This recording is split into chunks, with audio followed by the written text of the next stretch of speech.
बच्चों, अ, आज अपन अमेरिकी शासन व्यवस्था में सर्वोच्च न्यायालय तथा न्यायिक पुनरावलोकन का अधिकार, इसके ऊपर चर्चा करेंगे।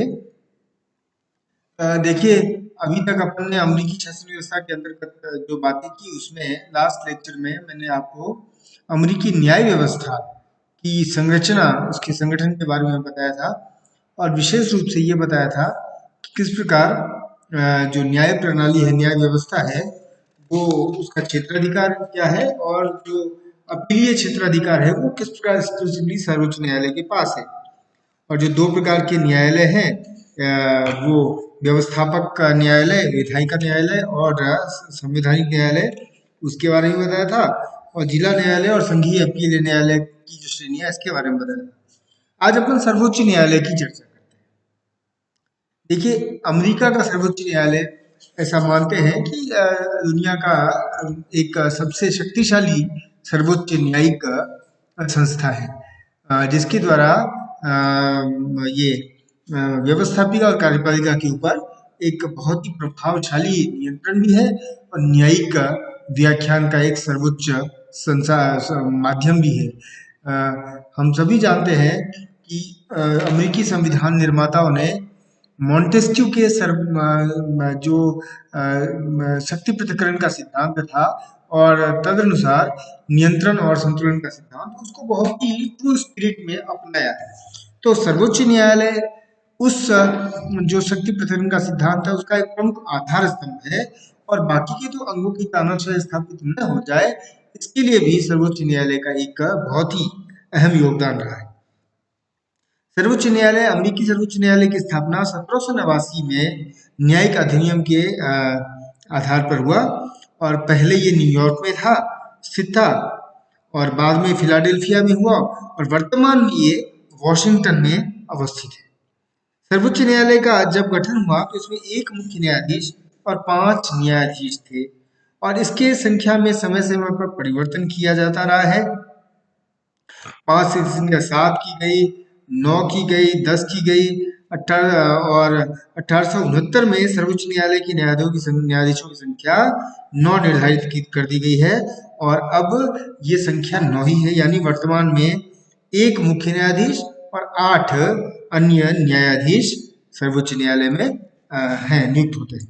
तो सर्वोच्च न्यायालय के न्यायाधीशों की नियुक्ति है वो राष्ट्रपति द्वारा सीनेट की सहमति से की जाती है। सीनेट का अनुमोदन आवश्यक है और सर्वोच्च न्यायालय के न्यायाधीश पद के लिए जो योग्यता निर्धारित की गई है, उसमें राष्ट्रपति से ये अपेक्षित है कि वो किसी ऐसे व्यक्ति को इस पद पर नियुक्त करे जो न सिर्फ जिसके नाम पर सीनेट की सहमति हो, बल्कि जो एक प्रमुख न्यायविद रहा हो और सामान्यतः है जिसके नाम पर विवाद न रहा हो, है ना। इसलिए कभी कभी राष्ट्रपति के प्रत्याशी को, राष्ट्रपति द्वारा नामित प्रत्याशी को न्यायाधीश पद के लिए सीनेट जो है वो रिजेक्ट भी कर सकती है। 1970 में जब राष्ट्रपति निक्सन ने इस पद के लिए हेरल्ड कार्सवेल का नाम प्रस्तावित किया था, तो सीनेट ने उसे अस्वीकार कर दिया।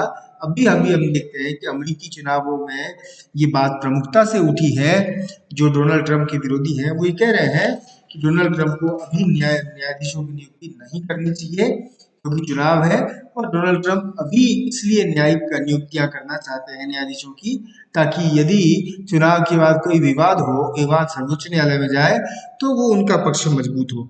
तो इस बात की काफी पहली बार राष्ट्रपति चुनाव में न्यायिक पदों को लेकर बड़ी बहस हुई है इस बार, डोनाल्ड ट्रंप बनाम जो बाइडेन में। जो सर्वोच्च न्यायालय के न्यायाधीश हैं, वो उनका जो वेतन है वो कांग्रेस के द्वारा निर्धारित होता है और वर्तमान में मुख्य न्यायाधीश को $1,71,500 और अन्य न्यायाधीशों को $1,14,100 वेतन प्रतिवर्ष मिलता है। न्यायाधीशों का जो पद है वो आजीवन है लगभग, और जब तक वो कदाचार का आरोप न लगे तब तक वो अपने पद पर बने रह सकते हैं। लेकिन इससे पूर्व ही वो स्वेच्छा से पद त्याग कर सकते हैं। और इसके बारे में ये है कि यदि किसी व्यक्ति ने 10 वर्ष तक अपने सर्वोच्च न्यायालय में सेवाएं दी है और उनकी आयु 7 वर्ष की 70 वर्ष की हो चुकी हो, अथवा जिन्होंने 15 वर्ष की सेवाएं दी है और इनकी आयु 65 वर्ष की हो चुकी हो, तो स्वेच्छा से अपने पद से त्याग दे सकते हैं। लेकिन साथ में यह भी व्यवस्था है कि अपने स्वेच्छा से अपने पद त्यागने के बाद भी जीवन पर्यंत वो जो है उनको पूरा वेतन मिलता रहेगा। और इस प्रकार ये स्पष्ट है कि 70 वर्ष की आयु के बाद भी अपने पद से अवकाश ग्रहण करना वो उनके खुद की स्वेच्छा पर निर्भर करता है।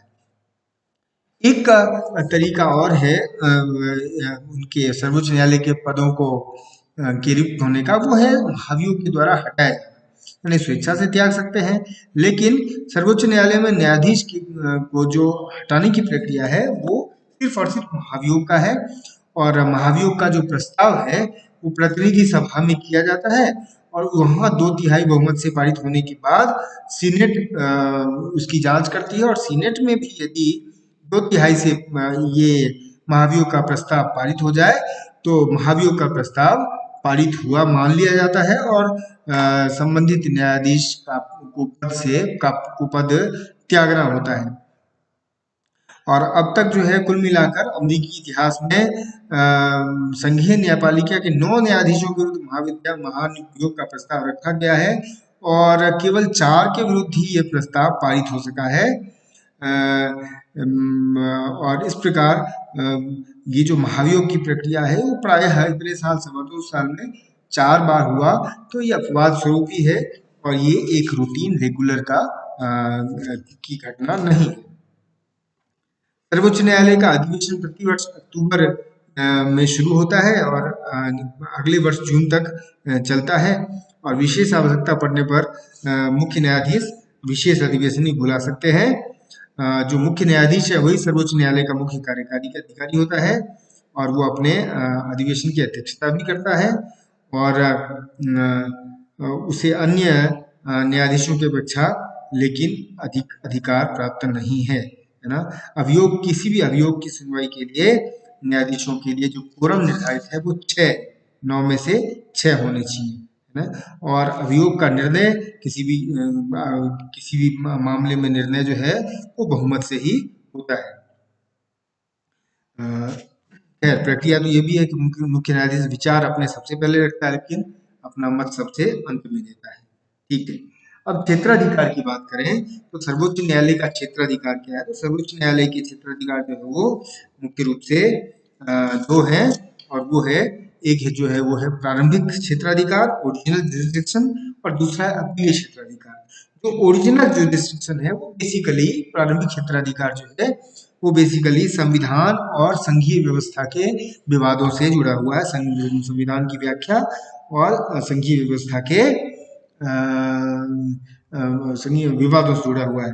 जैसे सर्वोच्च न्यायालय जब वो सभी विवाद सुनता है जिसमें राजदूत, मंत्री या फिर अन्य विदेशी प्रतिनिधियों का मामला हो और ऐसे सभी विवाद जिनमें संयुक्त राज्य का अमेरिका का संघ या अमेरिकी संघ का कोई एक से अधिक राज्य पक्षधर हो। संघीय व्यवस्था के मामले में, संघीय ढांचे के मामले में जो संवैधानिक स्थिति है उस संविधान की व्याख्या करने और विदेशी प्रतिनिधियों, राजदूतों के मामले में सुनवाई करने का, ये 2 प्रकार के ओरिजिनल जुरिसडिक्शन प्रारंभिक क्षेत्राधिकार सर्वोच्च न्यायालय के पास है। दूसरा क्षेत्राधिकार है वो अपीलीय। अब सर्वोच्च न्यायालय जो है वो सर्वोच्च अपीलीय न्यायालय है अमेरिका में, यानी कि निचले न्यायालयों के निर्णय के विरुद्ध सर्वोच्च न्यायालय में अपील सुनी जा सकती है और राज्यों के न्यायालयों की अपील सर्वोच्च न्यायालय में की जाती है, किसी भी अन्य प्रकार के किसी संघीय न्यायालय में नहीं की जाती है।